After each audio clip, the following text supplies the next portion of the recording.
Écoute bien ce que je vais te dire. Ce que tu ressens n'est pas dans ta tête. Ces derniers temps, quelque chose en toi a changé. Tu te rends compte que certaines personnes semblent t'éloigner, que ta vision du monde n'est plus la même et que quelque chose se passe en toi.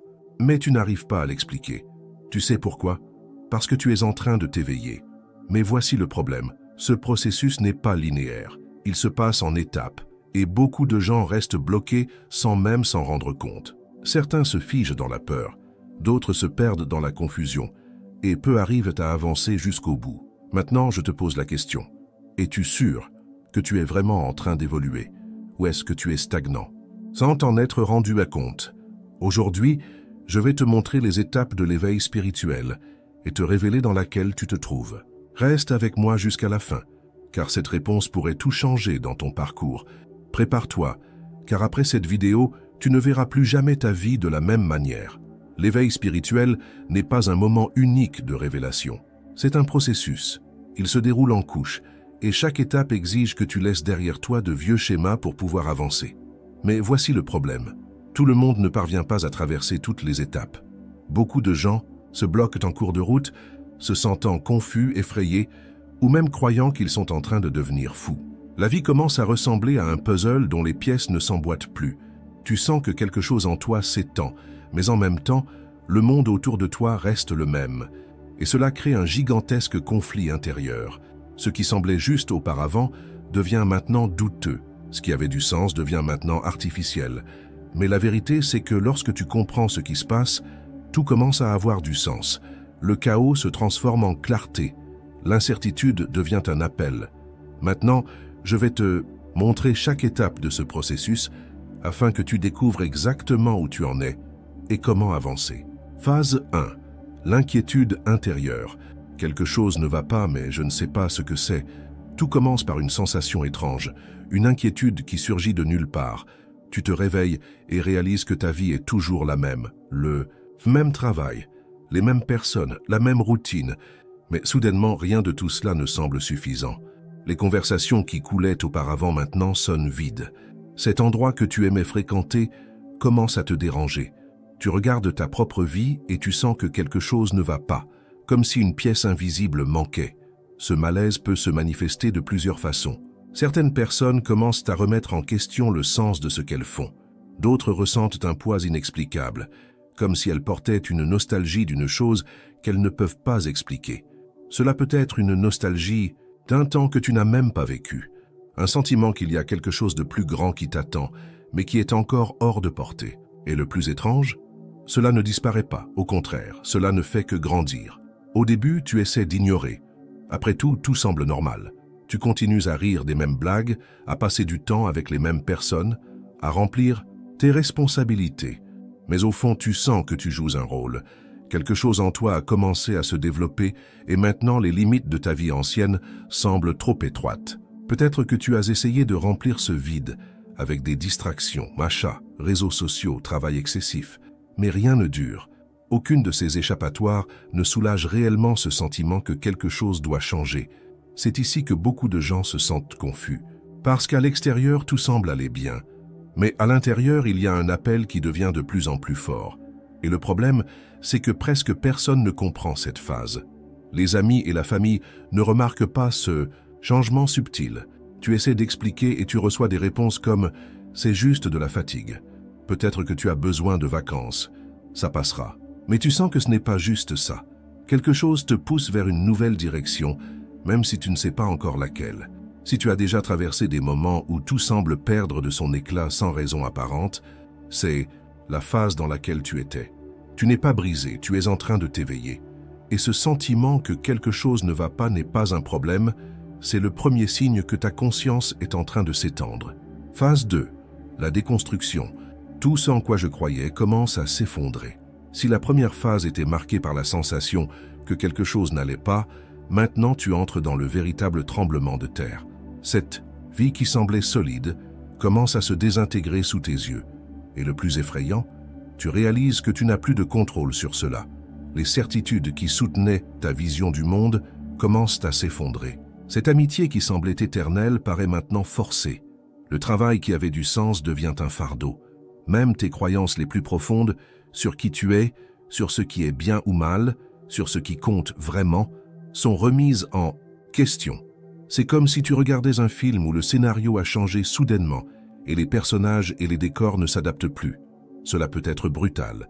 Certaines personnes essaient désespérément de se raccrocher à l'ancien.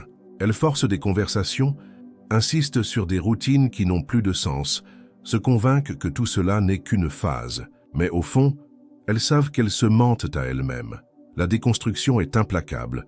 Ce qui n'est pas en harmonie avec ta nouvelle conscience commence à s'effondrer, que tu le veuilles ou non. Et lorsque cela arrive, il est impossible de ne pas ressentir de la peur. Le problème, c'est que personne ne t'a préparé à cela. Tu peux te sentir perdu, sans repère, comme si tu tombais dans un abîme sans fin.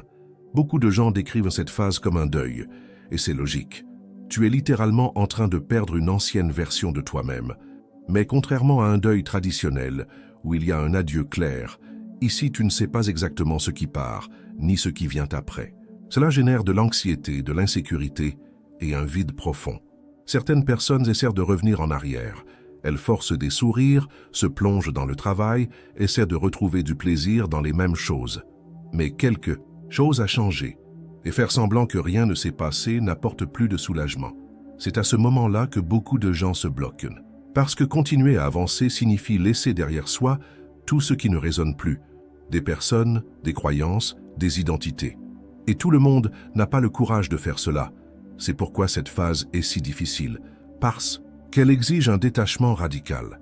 Et ce qui vient ensuite n'est pas encore clair. Tu peux te sentir isolé, incompris et sans personne à qui parler.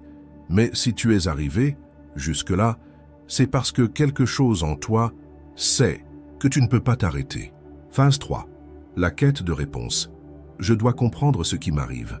Après la tempête de la déconstruction, une nouvelle sensation commence à émerger.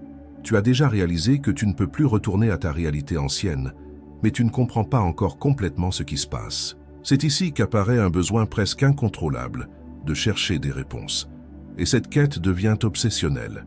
Tout semble pointer vers quelque chose de plus grand. Tu commences à remarquer des signes que tu ignorais auparavant, des séquences numériques répétées, des coïncidences qui semblent orchestrées, des rêves étrangement vivants. La sensation que l'univers tente de communiquer avec toi grandit chaque jour. Et dans ce tourbillon de questionnements, une certitude se forme. Tu n'es pas seul dans cela.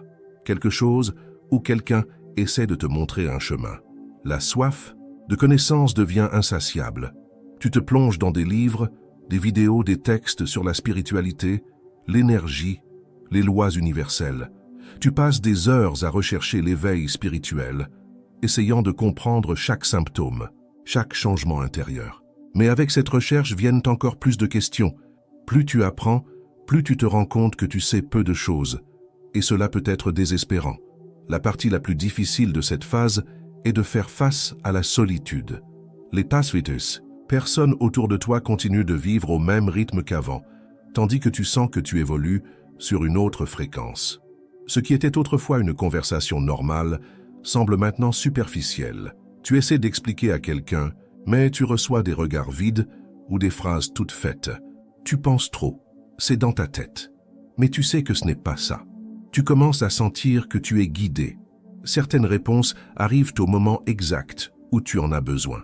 Une phrase dans un livre, une vidéo recommandée par hasard, un inconnu qui dit quelque chose qui résonne exactement avec tes pensées.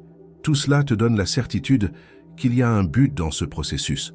Mais il te manque encore une pièce. Tu ne sais pas encore où ce voyage va te mener. Phase 4. L'expansion de la conscience. Je vois le monde d'une autre manière. Soudain, tout fait sens. Ce n'était pas un livre, une vidéo ou une conversation spécifique, c'était un enchaînement d'expériences, d'insights, de moments qui semblaient insignifiants à l'époque, mais qui maintenant s'emboîtent comme un puzzle parfait. Tu sens que quelque chose en toi s'est vraiment éveillé. Les choses qui semblaient aléatoires auparavant ont maintenant un sens. Tu vois des schémas, tu te rends compte de comment tout est interconnecté. Les coïncidences ne sont plus simplement des coïncidences. Tu ressens l'énergie des gens, des endroits, des mots.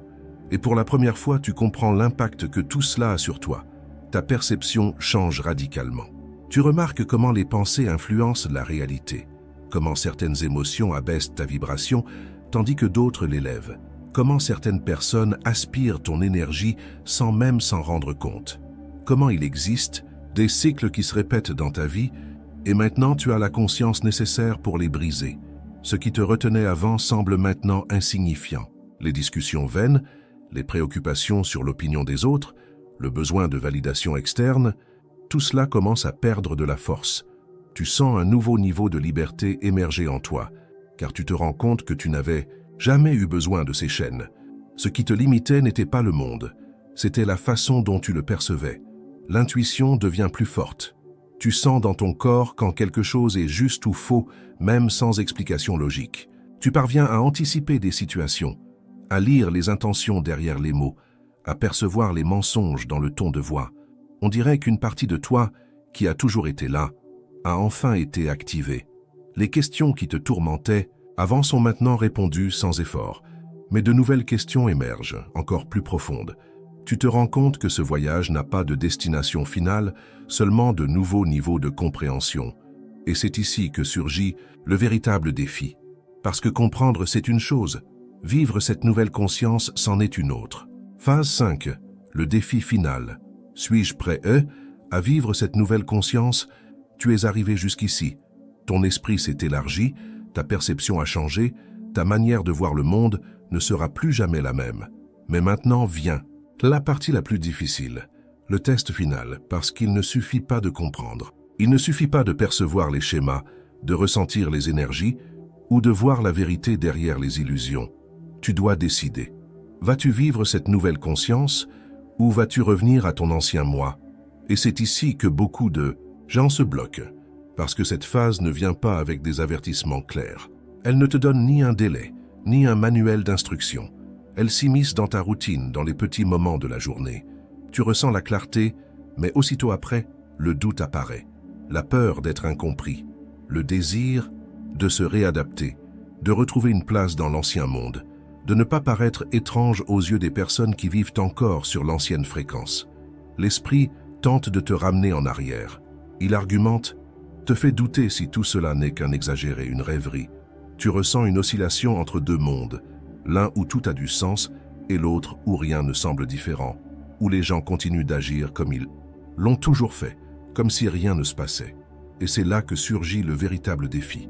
As-tu le courage d'être qui tu es devenu?